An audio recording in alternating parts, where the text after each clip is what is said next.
2 days after I buried my husband of 38 years, my daughter showed up at my door with moving boxes and gave me 48 hours to pack my life and leave my own home.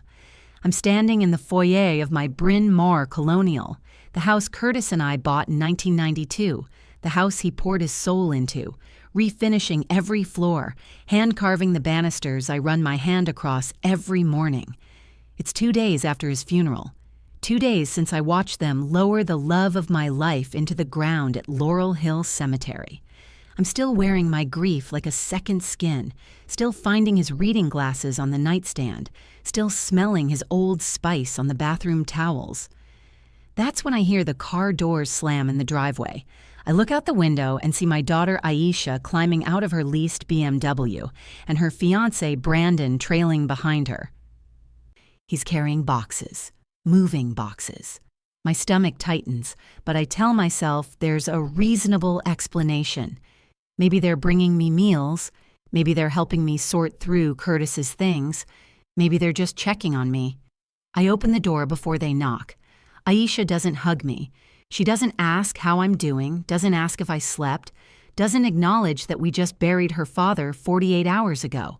Instead, she walks right past me into the living room like she owns the place. Brandon won't meet my eyes as he carries those boxes across the threshold of my home. Aisha sets her designer purse down on the mahogany coffee table Curtis built by hand when she was 3 years old. She doesn't say hello. She doesn't sit down. She just stands there in my living room and says, with this chilling casualness that makes my blood run cold, "Mom, this house is too big for you alone. Brandon and I are moving in next month, and you need to find somewhere else to live. You have 48 hours to start packing." The air leaves my lungs. I actually feel my knees go weak, and I have to grip the door frame to stay upright. Brandon is staring at the floor like the pattern in Curtis's handmade rug is the most fascinating thing he's ever seen. Aisha pulls out her phone and starts scrolling through apartment listings like she's shopping for shoes. "I found a senior community in Norristown," she says, not looking up from her screen. "1 bedroom, $200 a month. You can afford that with Social Security." My hands start shaking. This is my daughter, the little girl I raised, the one I sacrificed everything for, the one whose college education I helped pay for, whose first apartment I co-signed. This is my daughter telling me, 2 days after burying her father, that I have 48 hours to leave the home I've lived in for over 30 years. Now here's what you need to understand about what was happening in that moment. What Aisha didn't know, what she couldn't possibly know, was that 3 days before Curtis died, he sat me down in our bedroom and told me the truth about everything, about the life insurance policy he'd changed 3 years earlier, about why he'd made me the sole owner of the house, about the irrevocable trust he'd set up through his attorney, and about what he suspected Aisha was planning to do the moment he was gone. Let me take you back to that conversation, because it's the only reason I'm still standing in this foyer instead of crumbling to the floor. It was September 2024. Curtis had been in hospice care at home for 6 weeks. Pancreatic cancer had stolen his strength, his appetite, his ability to do the woodworking he loved. But his mind was sharp. Sharper than ever, actually, like dying had stripped away everything except what mattered most. That Tuesday morning, he asked the hospice nurse to give us some privacy.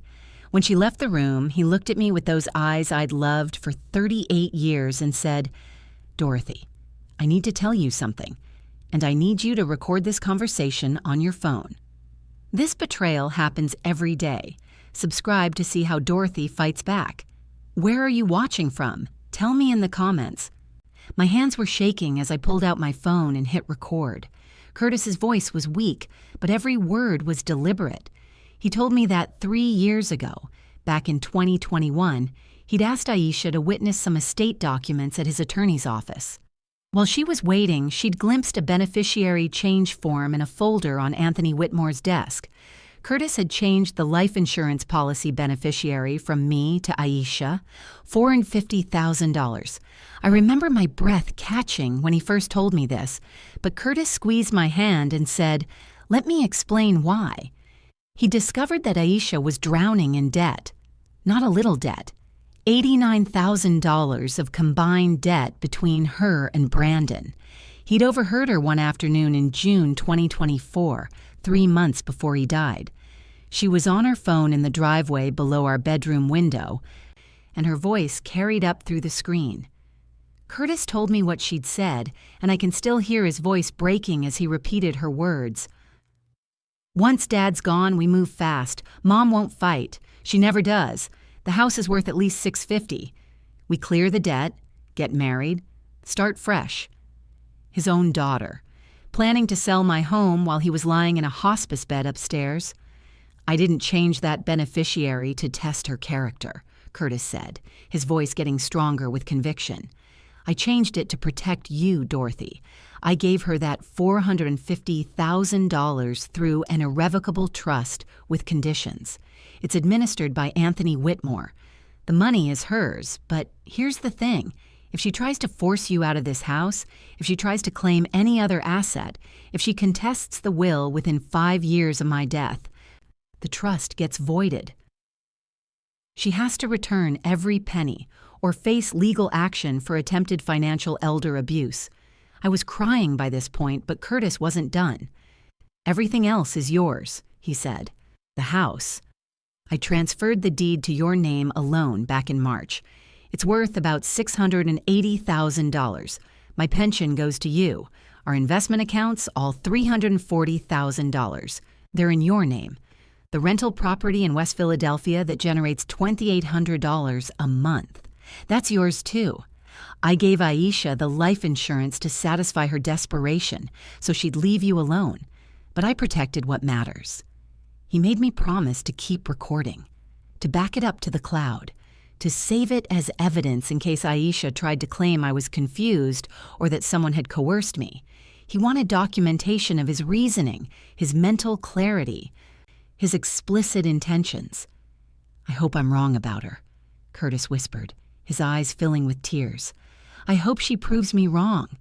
But if she doesn't, Dorothy, you stand your ground. This is your home. You've earned every inch of it." 3 days later, he was gone. And now, 48 hours after his funeral, here stands my daughter in the living room, holding her phone with apartment listings, telling me I have 48 hours to pack.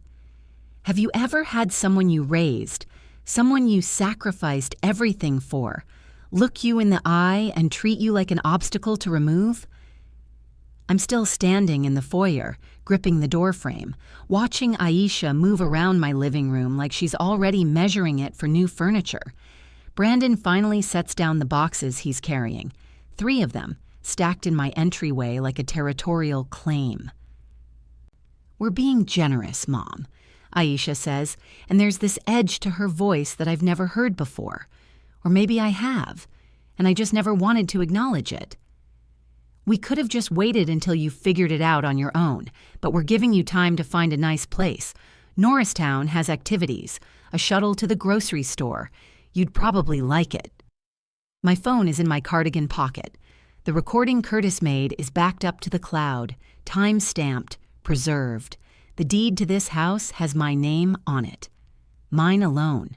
The trust conditions are documented, legally binding, already explained to me by Anthony Whitmore in a meeting Curtis had arranged for the day after the funeral. I could end this conversation right now. I could play that recording. I could show Aisha the deed, explain the trust conditions. Watch the color drain from her face as she realizes her father saw through her entire plan. But something stops me. It's something Anthony told Curtis during one of their planning meetings, something Curtis repeated to me on that recording. Let them show you who they are. Let the evidence stack up. Then they can't claim ignorance or good intentions. I need to know how far this goes. I need to know if my daughter is acting out of desperate panic or calculated greed. I need to see the full scope of what she's planned while I was changing her father's hospice bandages and holding his hand through the final stages of pancreatic cancer. So I don't say anything. I just stand there, letting Aisha interpret my silence as compliance, as weakness, as exactly what she expected from me. "We'll come back this weekend to help you start sorting," Aisha says, slipping her phone into her purse. Brandon can bring more boxes. You don't need to take furniture. The senior place is furnished, just clothes and personal items. She's already walking toward the door. Brandon follows like a shadow, still not meeting my eyes.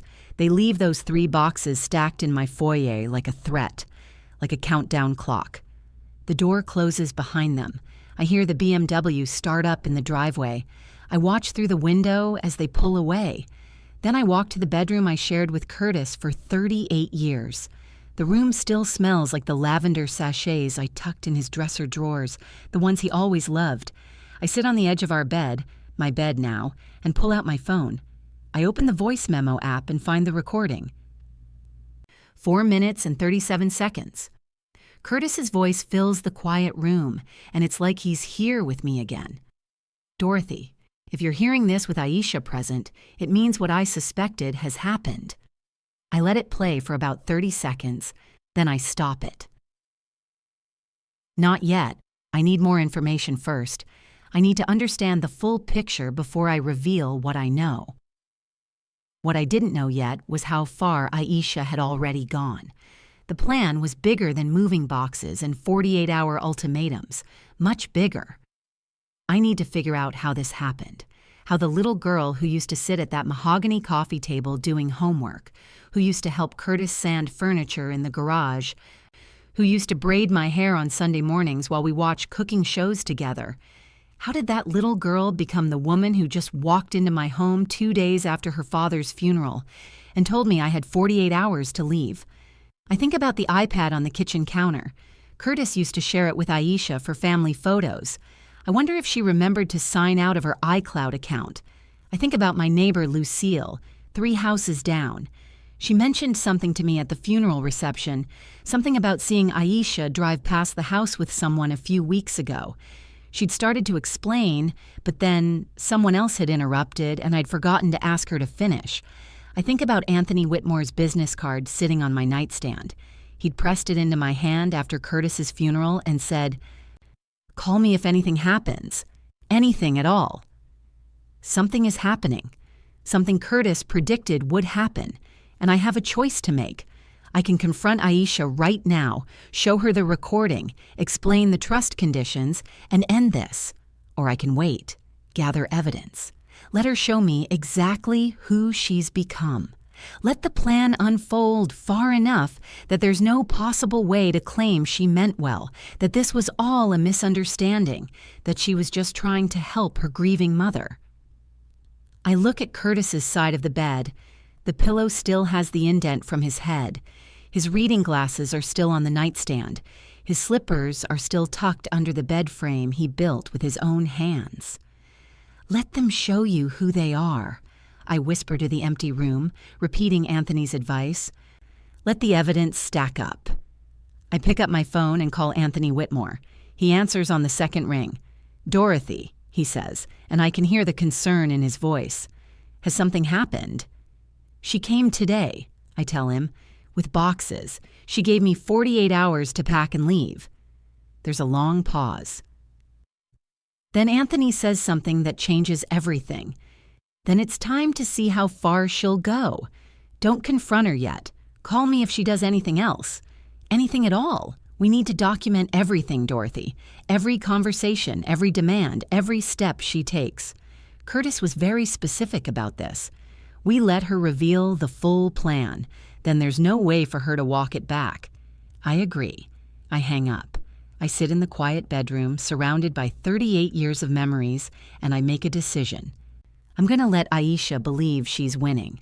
I'm going to watch exactly how far my daughter will go, to take everything her father worked so hard to protect for me. And then, when the evidence is undeniable, when there's no possible justification left, I'm going to show her that her father knew, that he saw through her, that he loved her enough to give her help, but loved me enough to make sure I'd be protected. Those boxes are still stacked in my foyer, a reminder, a threat, a countdown. I have 48 hours, she said, but what Aisha doesn't know is that I have something she'll never expect. I have Curtis's voice, recorded 3 days before he died, predicting every move she'd make. I have a deed with my name on it. I have a trust with conditions she doesn't know exist. And I have 38 years of being underestimated by people who mistook kindness for weakness. She thinks I won't fight. She told someone on that phone call, someone Curtis overheard, that I never fight. She's about to learn how wrong she is.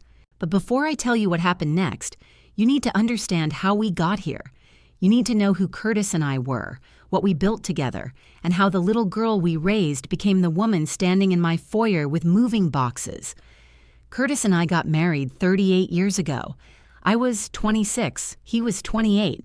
We met at a church picnic in West Philadelphia, one of those hot summer Sundays where everyone brought potato salad and somebody's uncle was grilling chicken that was either burned or undercooked. No in between. Curtis was helping set up folding tables, and I noticed his hands first. Strong hands. Careful hands. The kind of hands that built things meant to last.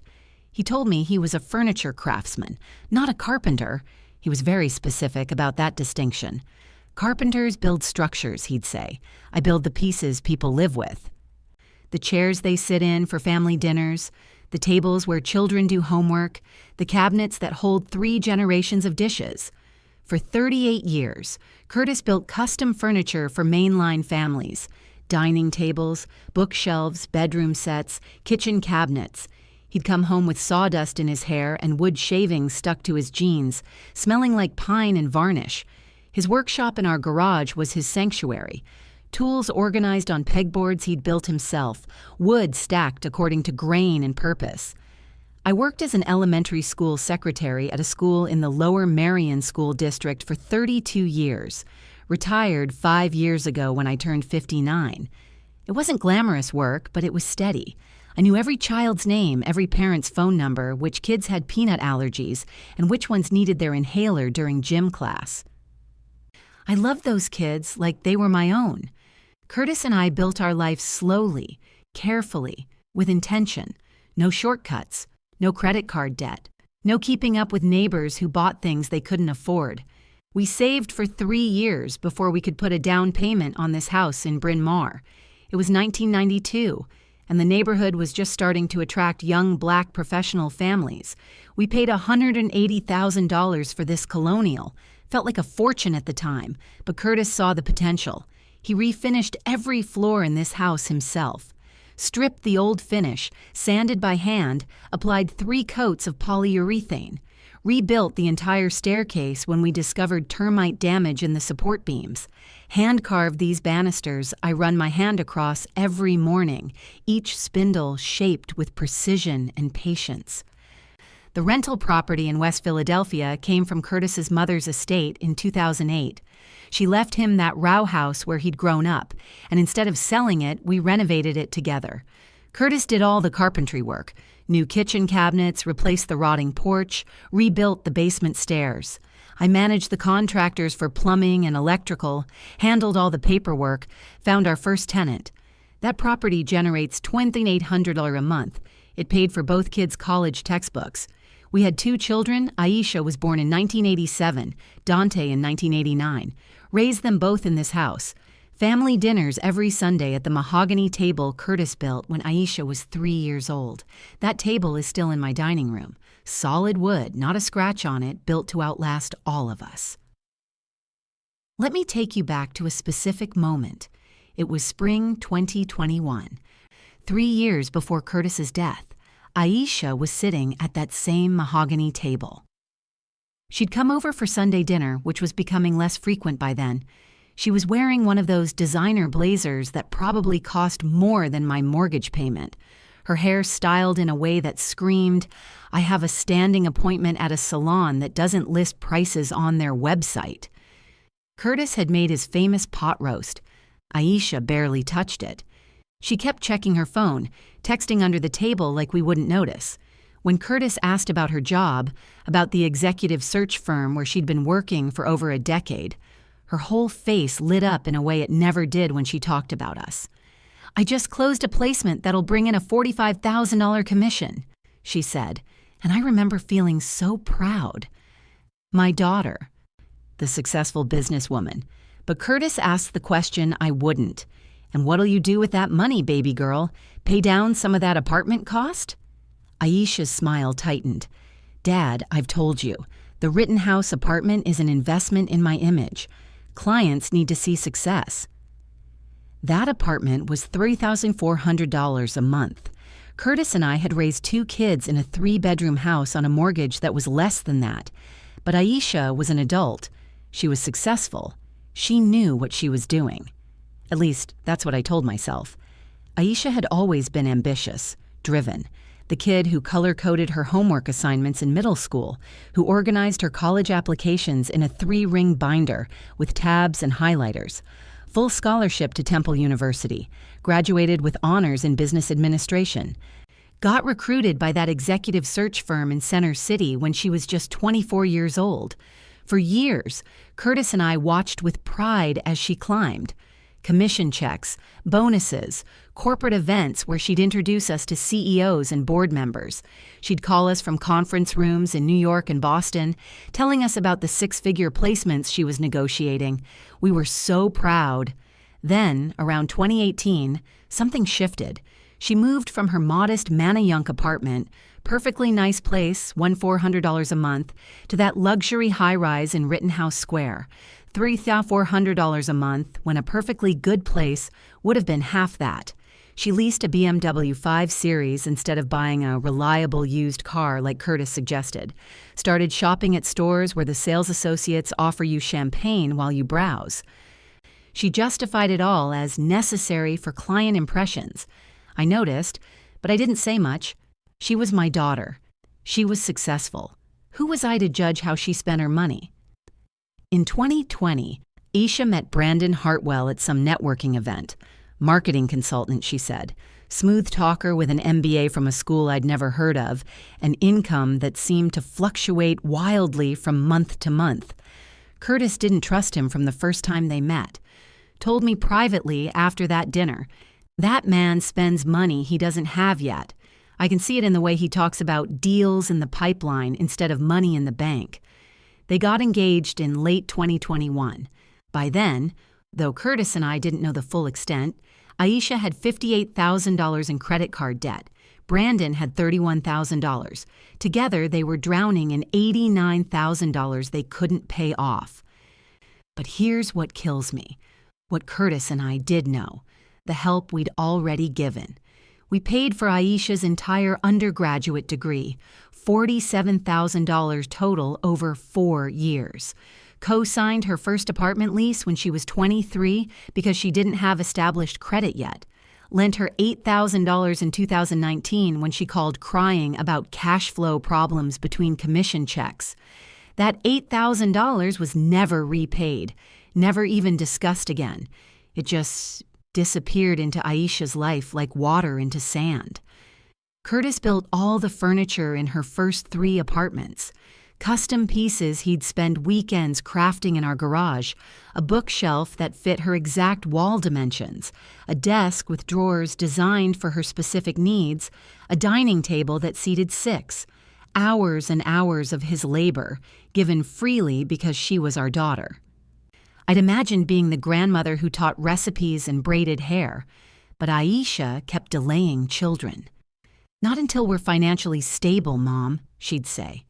I accepted that, never pressured her, just loved her and wanted her to thrive.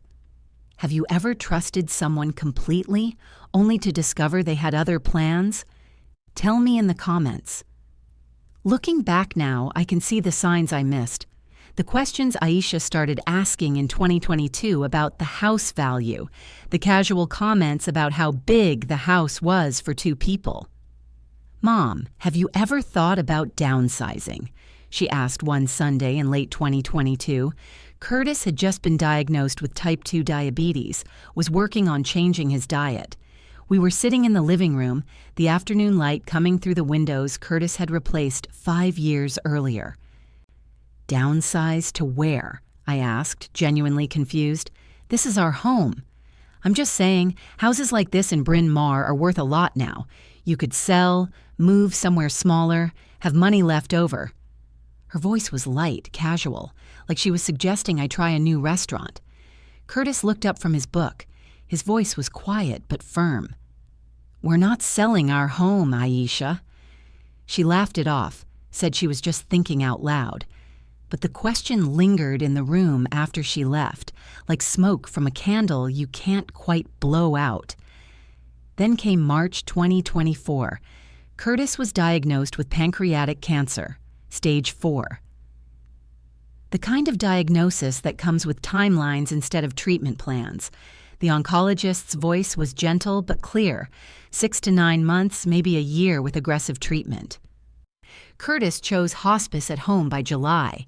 He wanted to die in the bedroom where we'd slept for over 30 years, surrounded by the furniture he'd built, looking out windows he'd installed.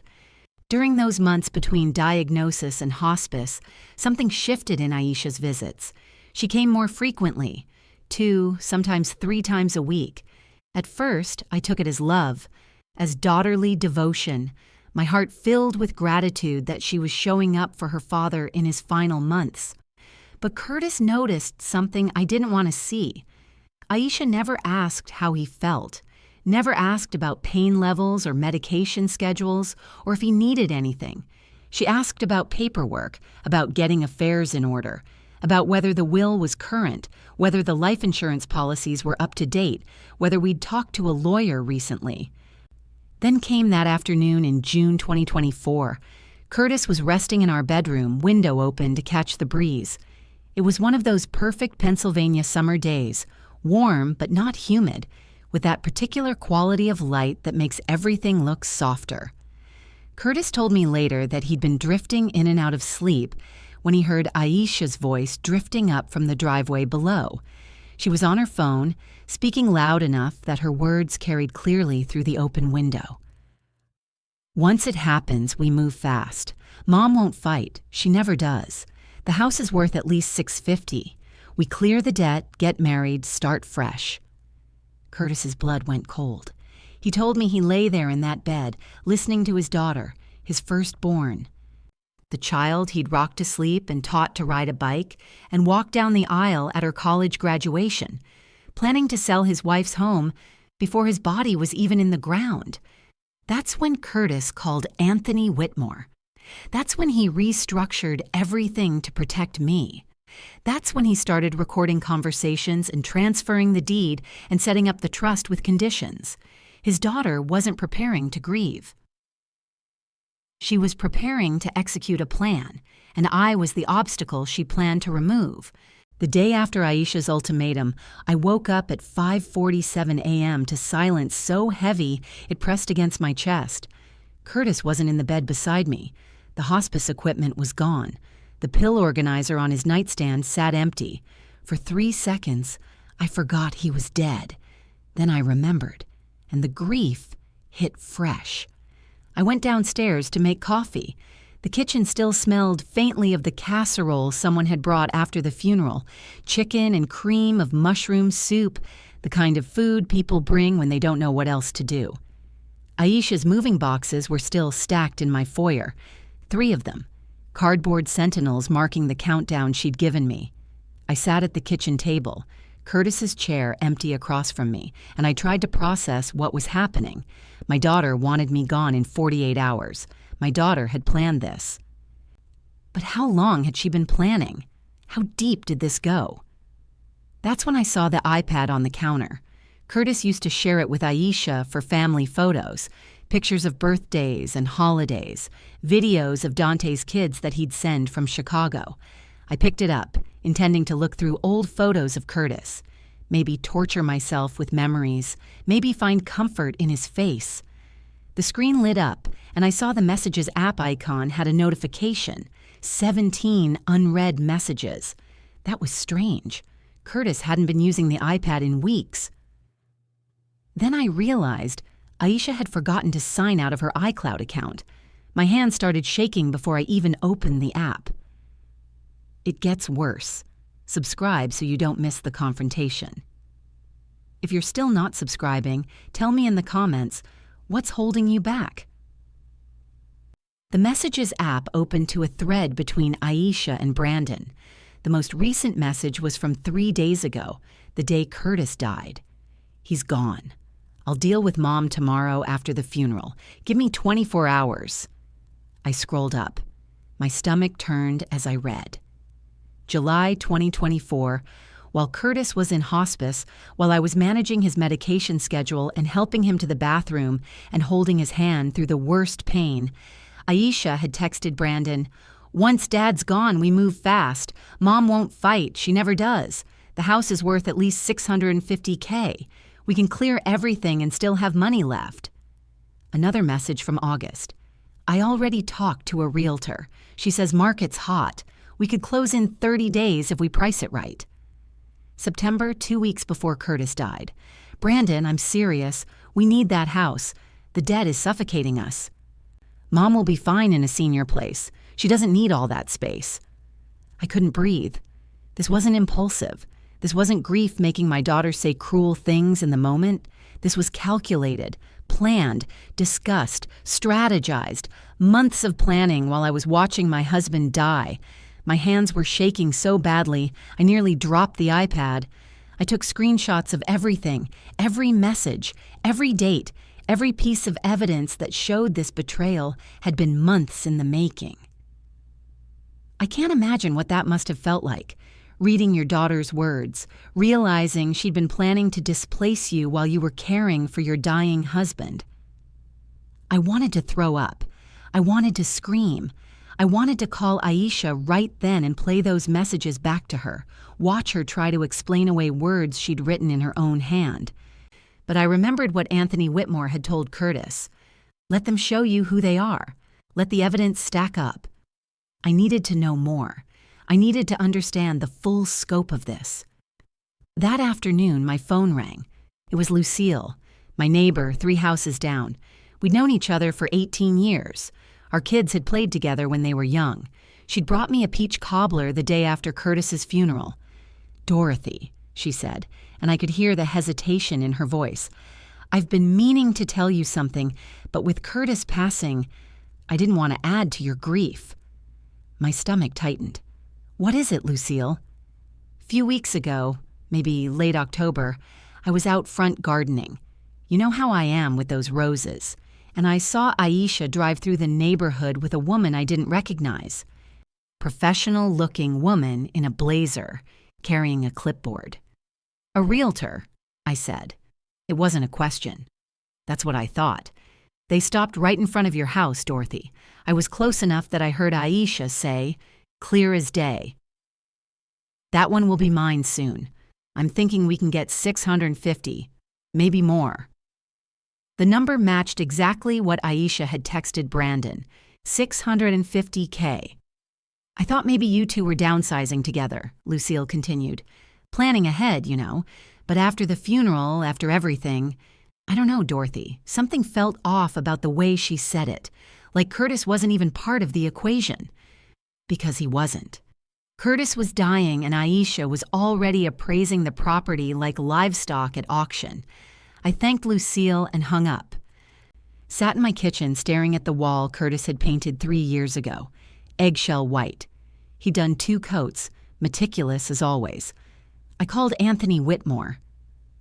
I need to understand exactly what Curtis did to protect me.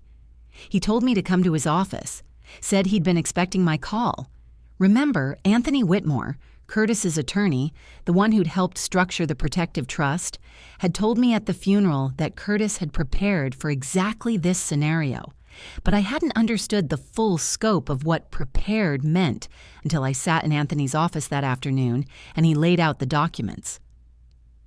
"Curtis came to see me in May 2024, Anthony said, sitting across from me at his massive oak desk. About 2 months after his diagnosis, he told me what he'd overheard in the driveway, Aisha on the phone planning to take the house. He was devastated, Dorothy. I've known Curtis for 15 years, and I'd never seen him cry. But that day, he cried." My eyes filled with tears. Anthony slid a box of tissues across the desk. "He wanted to protect you without completely cutting Aisha off. So we restructured the life insurance into an irrevocable trust with explicit conditions. The $450,000 is hers. It's already transferred to the trust. She has access to it. But here's the key. If she attempts to force you from your home, claim any other asset from your estate, or contest the will within 5 years of Curtis's death, the trust is voided." "What does that mean?" I asked. "Voided?" "It means she has to return the full $450,000 to the trust administrator, or face legal action for attempted financial elder abuse. And Dorothy, Curtis was very specific. He predicted exactly what's happening now. He told me, 'Anthony, she'll give Dorothy an ultimatum within days of my funeral. She'll try to move fast before Dorothy has time to think.'" What was I supposed to do? Confront Aisha immediately and hope for remorse? Or let the plan unfold completely to see how far my daughter would actually go? Anthony slid another document across the desk. "The house deed. Transferred solely to your name in March 2024. Even if Aisha tries to claim community property or inheritance rights, she has none. Curtis made absolutely sure." I looked at the deed. Dorothy Langford. My name alone. The house Curtis and I had bought together, the house we'd raised our children in, the house he'd rebuilt with his own hands. It was mine. Protected. Untouchable. "Can she really be forced to return the $450,000? I asked. "Yes.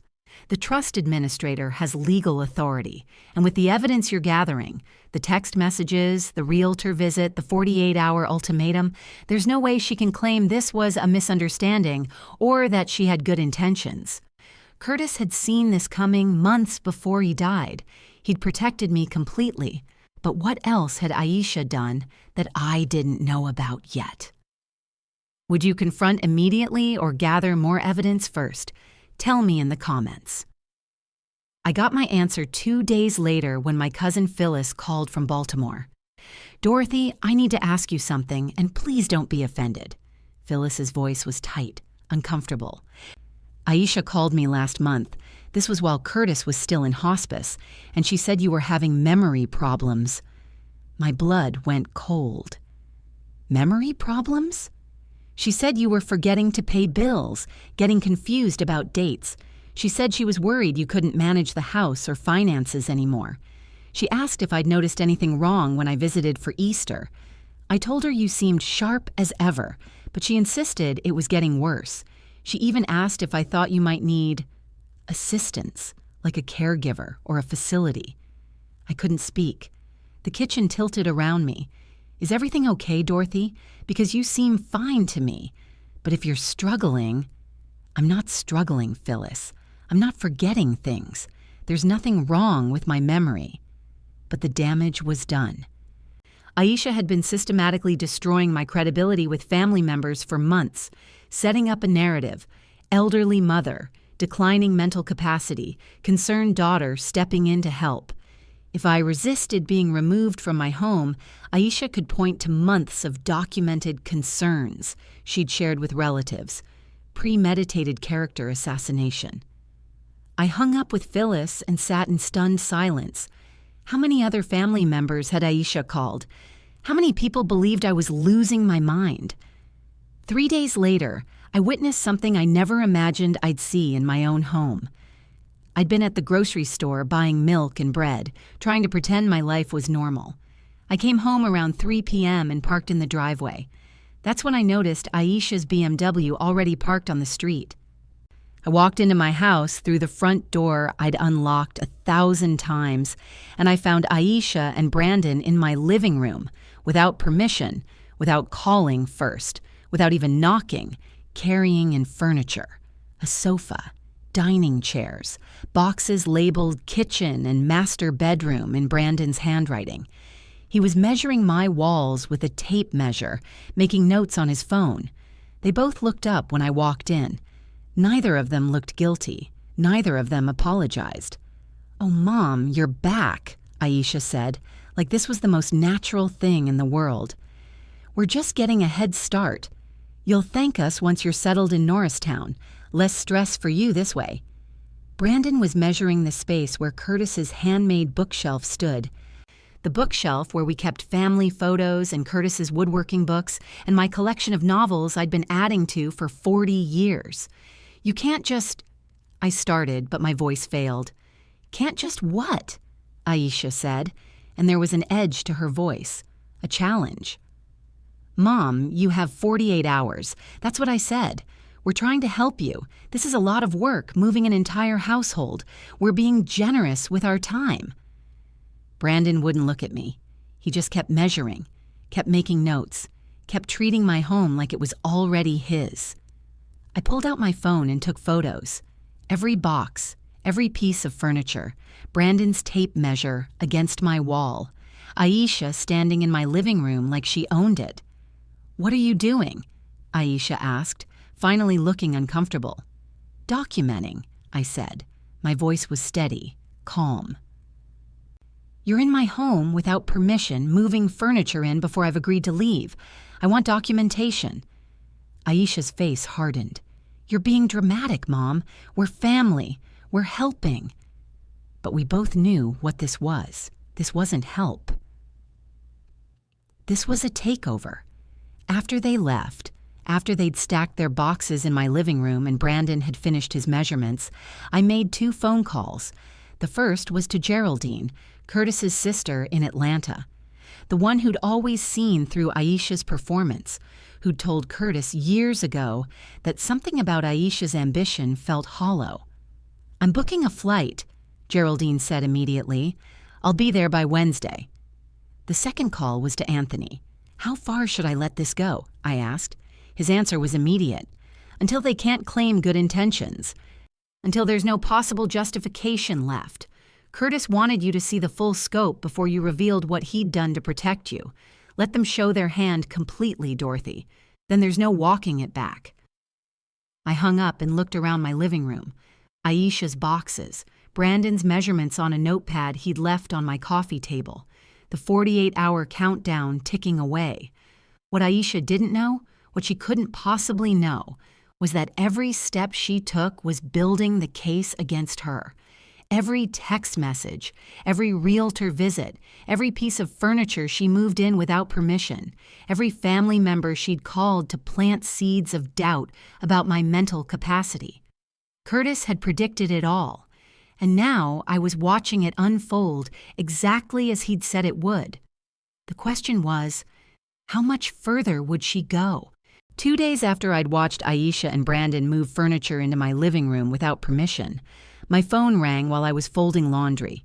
It was Jerry, the contractor I'd used for years to maintain the house. Roof repairs, gutter cleaning, the kind of steady work Curtis used to handle himself before he got sick. "Mrs. Langford, I got a strange call this morning," Jerry said. "Someone named Richard Okoye. He's asking about scheduling a home inspection for your property on December 6th.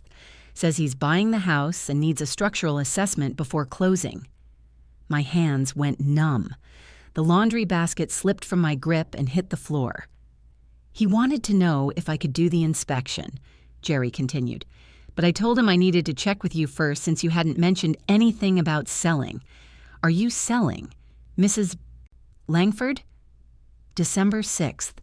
That was 1 week away. 1 week. "No, Jerry," I said, my voice surprisingly steady. "I'm not selling. Thank you for calling me." I hung up and stood in my bedroom, Curtis's bedroom, our bedroom, staring at the wall he'd painted, the floor he'd refinished, the windows he'd installed. Aisha didn't just have a plan, she had a buyer. She'd scheduled a home inspection. She was planning to sell my house before I'd even moved out, before her 48-hour ultimatum had expired. I called Anthony Whitmore immediately. "We need to do this now. I want everyone there. Isha, Brandon, whoever else is involved. December 5th, the day before that inspection." "I'll clear my schedule," Anthony said without hesitation. He advised me to also invite Malik, Brandon's brother, the paralegal who'd apparently been helping them draft documents. I'd overheard Aisha mention his name to Brandon when they were moving furniture. "Get Malik to look at this," she'd said, waving some papers. I made the call to Aisha first, kept my voice calm, steady, the same voice I'd used for 32 years as a school secretary when I had to deliver difficult news to parents. Aisha, I need you to come to the house Thursday, December 5th at 3 p.m. There's something important about your father's estate we need to discuss. She sighed, irritated. Mom, we already went through this. The lawyer explained everything at the funeral. I got the life insurance. You got the house. Well, you had the house. What else is there to discuss? Just come, I said. Bring Brandon. This is important. I hung up before she could argue further. The second call was to Malik. I'd gotten his number from Aisha's phone contacts, that same iPad where I'd found the messages. This is Dorothy Langford, Aisha's mother. I understand you've been providing legal advice to my daughter regarding my home. I need you here Thursday at 3 p.m. It's important you hear this. I hung up before he could respond. Let him wonder. Let him worry. Geraldine, Curtis's sister, the one who'd never quite trusted Aisha's ambition, arrived from Atlanta on Wednesday night. She'd booked the first flight after I called her. We stayed up late in my kitchen, the same kitchen where Curtis and I had shared thousands of morning coffees, going over everything. The timeline, the iPad messages, the realtor visit Lucille had witnessed, the furniture Aisha had moved in without permission. The family members she'd called to plant seeds about my supposedly failing memory, and the recording, that 4-minute and 37-second recording of Curtis explaining everything 3 days before he died. You sure you're ready for this? Geraldine asked, her hand covering mine across the table. I nodded. I need to see her face when she realizes Curtis knew, when she understands he saw through her completely. She'd planned it. Every step. She'd planned to take my home while I was still grieving. Thursday, December 5th, 2024, 3 p.m. I'd spent the morning cleaning the house, an old habit from my school secretary days. When important meetings happened, the space needed to reflect respect, order, control. I vacuumed the living room, dusted the mahogany coffee table Curtis had built, set out the good glasses with water, arranged chairs so everyone would have a seat. Geraldine stood in the kitchen doorway watching me. You don't have to clean for them, Dorothy. I'm not cleaning for them, I said. I'm cleaning for Curtis. This is his house, his work. They're going to see what they tried to take. Anthony Whitmore arrived first at 2:45 p.m., punctual as always. He carried his leather briefcase, the same one Curtis had joked made him look like a TV lawyer. He set it beside the armchair and gave me a long look. How are you holding up?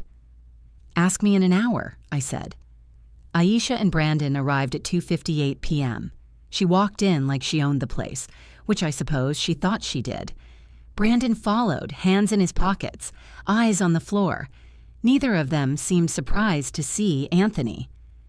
What's this about, Mom? Aisha asked, not sitting down. We're waiting for one more person, I said. Malik arrived at 3:02 p.m. He was younger than I'd expected, maybe 35, wearing business casual, carrying a messenger bag. He looked confused the moment he walked in and saw the assembled group. Mrs. Langford? He said uncertainly. I'm Malik Hartwell. You called me. I know who you are, I said. Have a seat. Remember Malik, Brandon's brother and a paralegal, the one who'd been advising Aisha on how to pressure me into leaving, stood near the doorway, his face growing more uncertain by the second as he realized this wasn't the kind of meeting he'd expected. The living room filled with a tension so thick I could taste it. Aisha and Brandon sat on the sofa they'd tried to move into my house. Malik stayed standing near the door like he wanted an escape route. Anthony sat in the armchair with his briefcase at his feet. Geraldine stood beside me, her presence a wall of support. The mahogany coffee table Curtis had built with his own hands sat in the center of the room like a witness to everything about to unfold. What is this, Mom? Aisha asked again, her voice sharpening. Why is everyone here? Why is Aunt Geraldine here? I took a breath. My hands were steady. My voice was clear. Because you all need to hear something your father recorded 3 days before he died. I pulled out my phone and connected it to the Bluetooth speaker Curtis had bought me last Christmas. His last Christmas. The speaker sat on the mantel and I pressed play. Curtis's voice filled the room, weak from illness, but every word deliberate and clear. Dorothy, if you're hearing this with Aisha present, it means what I suspected has happened. Aisha's face went pale. Brandon's eyes widened. What Dorothy reveals next will shock you. Subscribe to find out. If you're still not subscribing, tell me in the comments. What's holding you back? Curtis's recording continued. 3 months ago, I was resting in our bedroom and I overheard Aisha on the phone in the driveway below. She was talking about the house, about moving you out, about selling it. Her words were clear. Once Dad's gone, we move fast. Mom won't fight. She never does. The house is worth at least $650. We clear the debt, get married, start fresh. That's when I knew. That's when I understood what was going to happen. Aisha tried to speak. Dad, I didn't. But the recording kept playing. I didn't change that life insurance to test her character, Dorothy. I changed it to protect you. I put that $450,000 in a trust for Aisha because she's desperate, and desperate people do desperate things. I gave her what she needed so she'd leave you alone. But I protected everything else. The house is yours. The deed has been in your name alone since March 2024. The investments are yours. The pension is yours. Everything that matters is protected. The recording went on for 3 more minutes. Curtis detailed his meetings with Anthony, the trust structure, the conditions, his explicit prediction that Aisha would give me an ultimatum within days of his funeral. He even mentioned the 48-hour deadline. She'll try to move fast before Dorothy has time to think or get advice. When the recording ended, the silence in the room was suffocating. Aisha's face had gone from pale to ashen. Her hands were shaking. Brandon looked like he wanted to disappear into the sofa cushions, but I wasn't finished. You're probably wondering what was going through Aisha's mind in that moment. Shame? Regret? Not quite. I turned to Malik. My voice was calm, controlled, every word measured. You gave them legal advice. You helped them draft a document to make me sign away my rights to my own home. Did you know Curtis protected me? Malik's eyes went wide. He looked at Aisha, then back at me. I thought... Aisha said you'd agreed to downsize. She said you just needed the paperwork formalized. She said it was your idea and you needed help with the logistics. I didn't know... You didn't ask, I said. You're a paralegal. You draft legal documents. And you didn't ask me directly if I wanted to sign away my home? Malik opened his mouth, closed it. He had no defense. Then I looked directly at Aisha. I also know about Richard Okoye, the cash buyer, the home inspection you scheduled for tomorrow, December 6th. You were going to sell my house before you even got me out. The room went silent, completely silent. Brandon stood up like he was preparing to leave. Malik looked horrified, finally understanding the full scope of what he'd been pulled into. Anthony Whitmore opened his briefcase with deliberate slowness. He pulled out a certified letter and handed it to Aisha. This is from the trust administrator. By attempting to force your mother from her home and claim assets that belong solely to her, you violated the trust conditions. You have 30 days to return the full $450,000 to the trust or face legal action for attempted financial elder abuse. Aisha stared at the letter like it was written in a foreign language. Her hands shook as she unfolded it and read. This isn't, she started. You can't. It's legally binding, Anthony said. Your father structured it very carefully. You received the $450,000 under specific conditions. You violated those conditions the moment you gave your mother a 48-hour ultimatum to leave her own home. Aisha finally spoke, and her voice shook, but not with remorse or shame, with pure anger. You set me up, she said, looking at me with eyes I didn't recognize. Both of you. You and Dad. You set a trap and waited for me to fall into it. I felt something break inside my chest. Not my heart. That had already broken when I'd read her text messages. This was something else. The last thread of hope that maybe, somehow, my daughter would see what she'd done and feel sorry. "No, baby," I said, and my voice was steady even though tears were running down my face. "Your father gave you $450,000 to solve your problems. You chose to come after mine anyway." Brandon finally spoke, his voice defensive. "You don't need this big house, Dorothy. We were trying to help you downsize. You're alone now. It doesn't make sense for you to—" Geraldine's voice cut through the room like a blade. The tone shifted from Brandon's defensive whining to something cold and devastating. "Help?" Geraldine said, and I'd never heard her voice sound like that. Ice and fury combined. "You brought boxes to a grieving woman's house 2 days after her husband's funeral and gave her 48 hours to pack her life. You scheduled a buyer for her house while she was still sleeping in the bed she shared with her husband for 38 years. You moved furniture in without permission. You told family members she was losing her memory.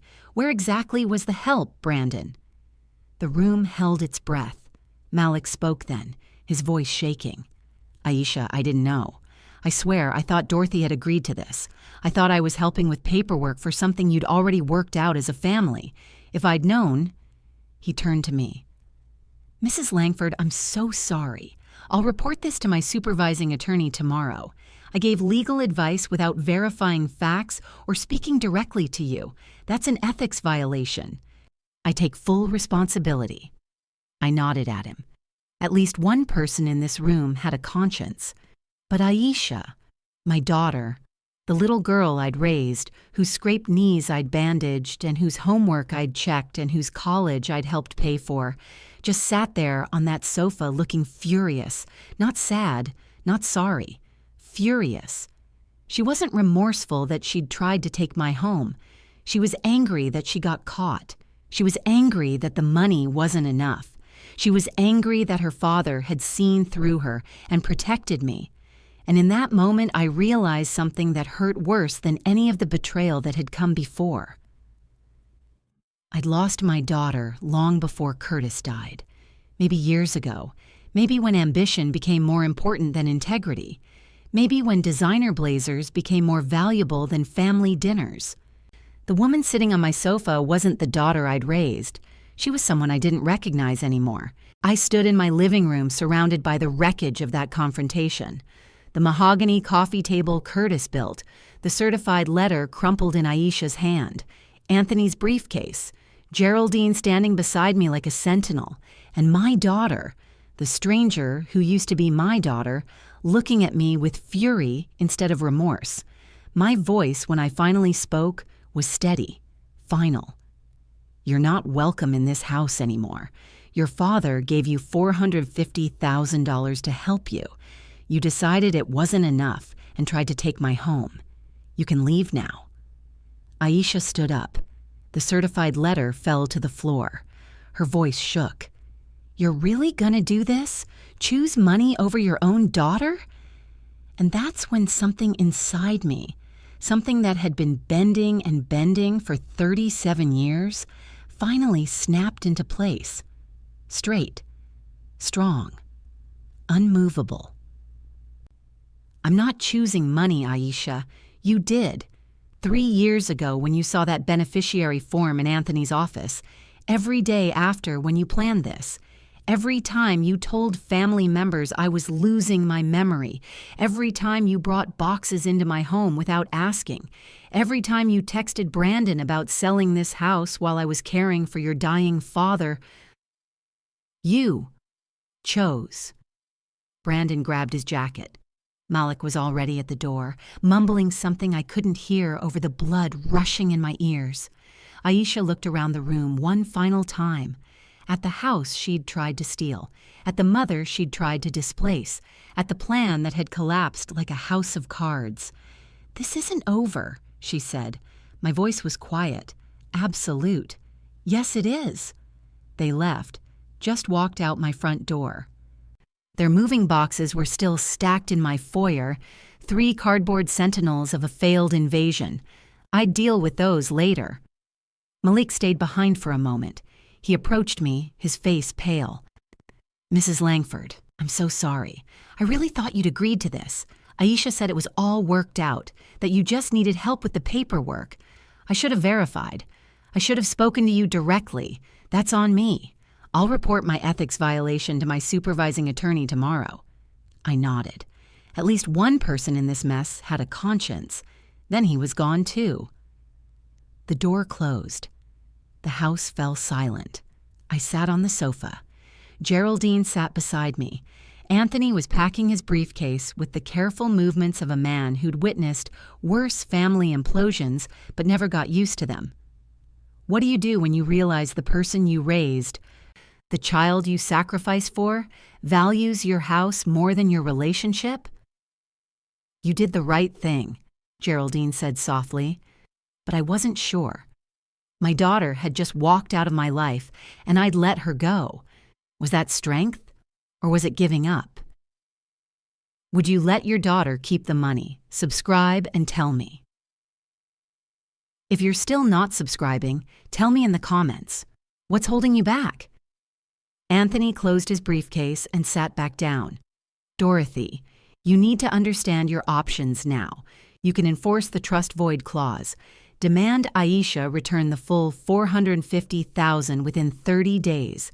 If she refuses, the trust administrator will pursue legal action, civil court, possibly criminal charges for attempted financial elder abuse, especially with Malik's involvement documenting the scheme.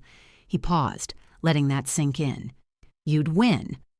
The evidence is overwhelming, but it would take years.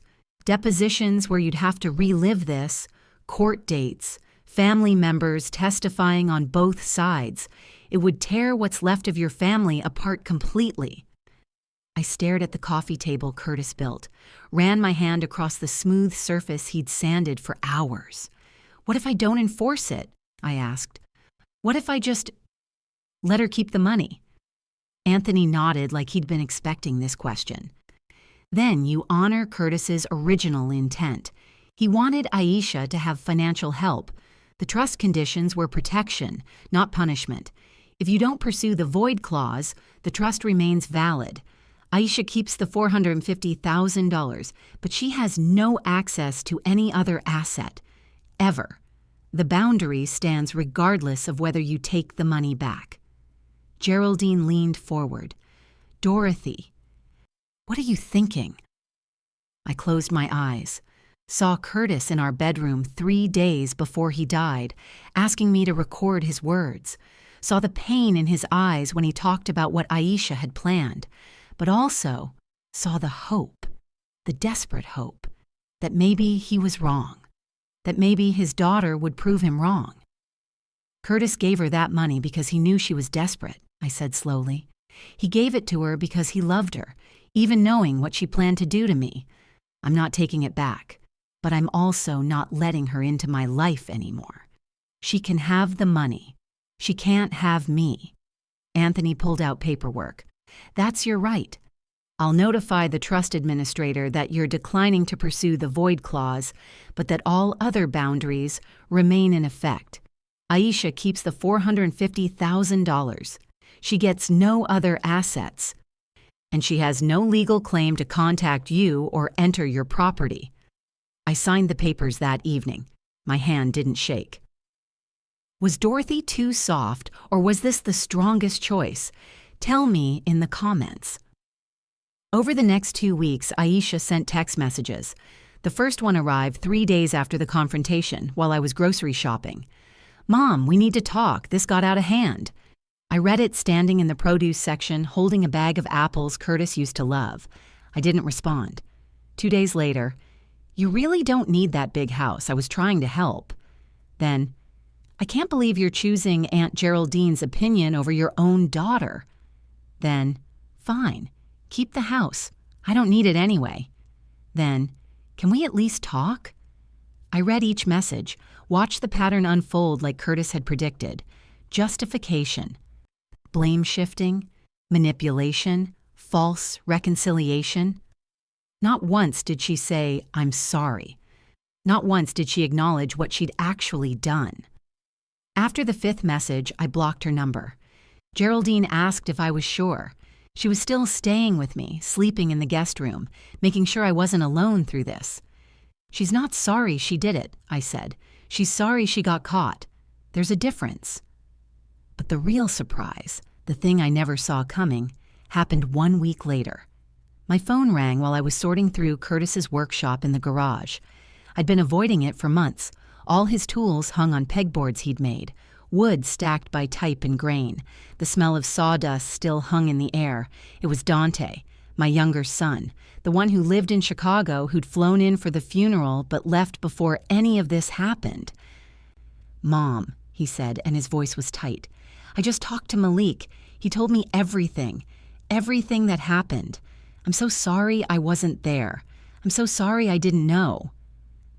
I sat on Curtis's workbench, closed my eyes. "It's okay, baby. You couldn't have known." "No," Dante interrupted. "It's not okay. Aisha tried to steal your house, Mom. She gave you 48 hours to pack. She scheduled a buyer. She told family you were losing your memory. And I wasn't there." I told him the whole story then. The recording Curtis made, the trust structure, the confrontation, my decision to let Aisha keep the money but never see her again. Dante was silent for a long moment. Then he said something that changed everything. "Mom, I need to tell you something. Imani and I have been talking about moving closer to family for a while now. Zara's 6, and we want her to grow up knowing her grandmother, knowing where she comes from. I was going to wait to tell you until everything was settled, but..." He paused. "I'm requesting a transfer to my company's Philadelphia office. If it goes through, we'd like to come home. We'd like to come live with you, if you'll have us." Remember Dante, my younger son, 35 years old, the one who lived in Chicago and had always avoided family conflict, had just offered to come home, to fill the house Aisha had tried to steal with the family Curtis had always dreamed of. What I didn't know yet was that Curtis's protection plan had done something else entirely. It had created space for the family that truly mattered to step forward. I didn't answer Dante right away. I sat with the question in Curtis's workshop, surrounded by his tools and his wood and his careful organization. For 38 years, I'd defined myself as Curtis's wife. As Aisha and Dante's mother, I avoided confrontation, kept peace at my own expense, prioritized my children's needs over my own dignity. I feared being seen as difficult, demanding, selfish. But something had shifted during that confrontation in my living room, when I told Aisha to leave, when I set that boundary without guilt or apology. Something inside me had reclaimed itself. I'd spent 2 weeks alone after Geraldine returned to Atlanta, and you know what?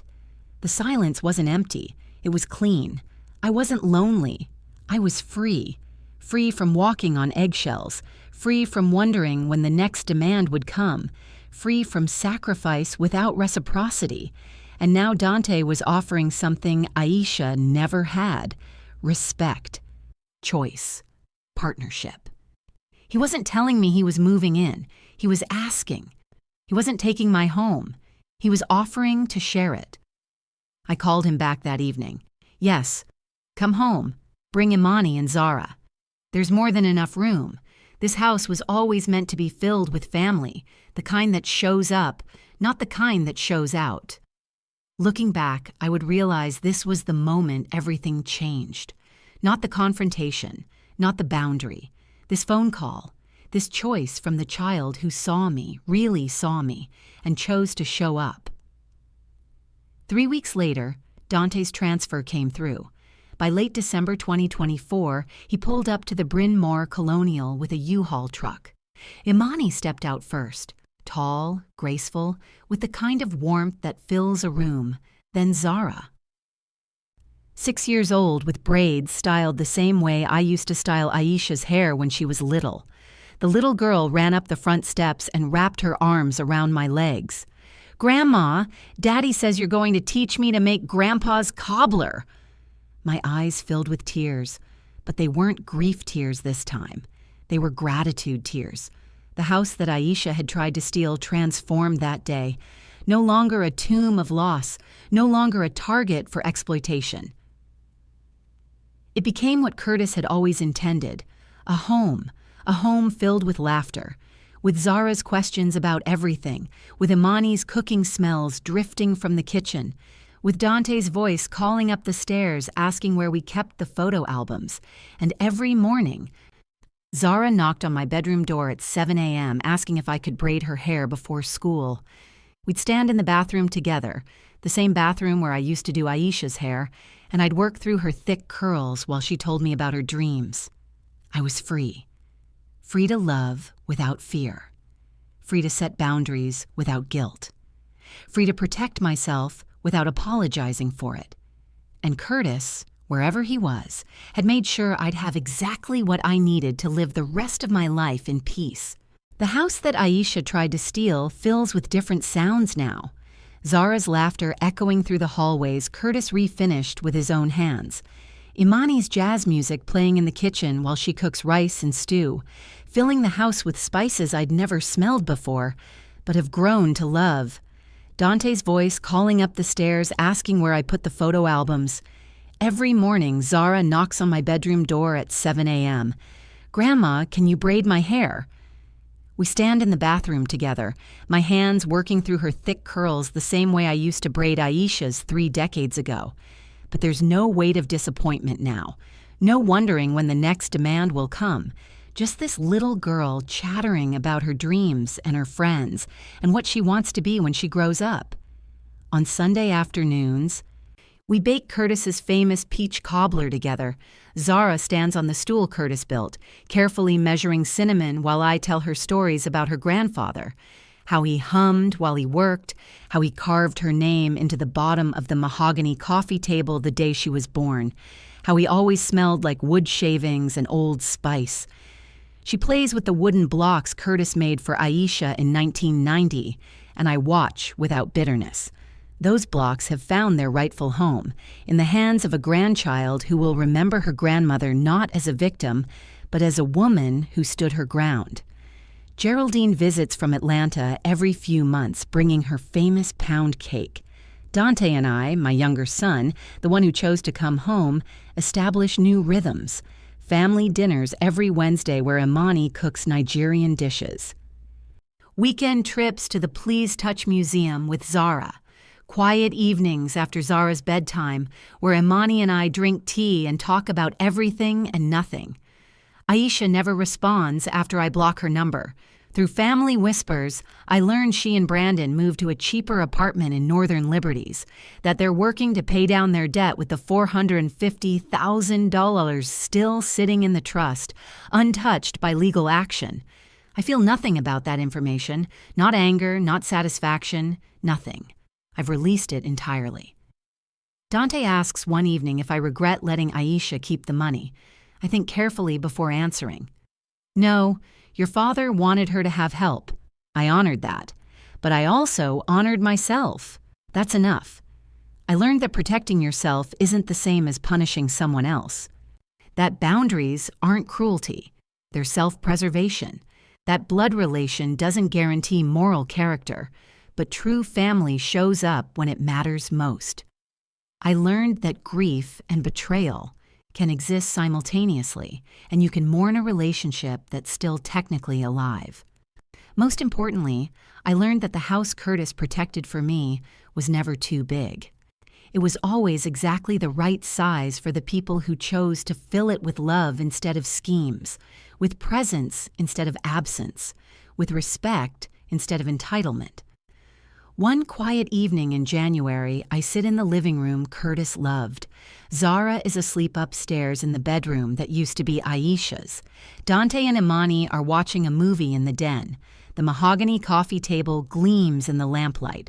Curtis's craftsmanship still perfect after 35 years. I run my hand across its surface, feeling the grain he shaped, the corner he reinforced, the love he poured into every piece of furniture he ever built. I think about Curtis's voice on that recording, the words that filled this room just weeks ago. Everything that matters is protected. He was right. Everything that matters is here, safe, protected. home. Was Dorothy too soft, or was this the strongest choice she could have made? Tell me in the comments. Thank you so much for watching till the end. If you enjoyed this story, please subscribe and turn on the notification bell so you won't miss the next one. Drop your country flag and location in the comments. I'd love to know where you're watching from. And if you're still not subscribed, seriously, what's stopping you? Your feedback means a lot and helps me improve every story.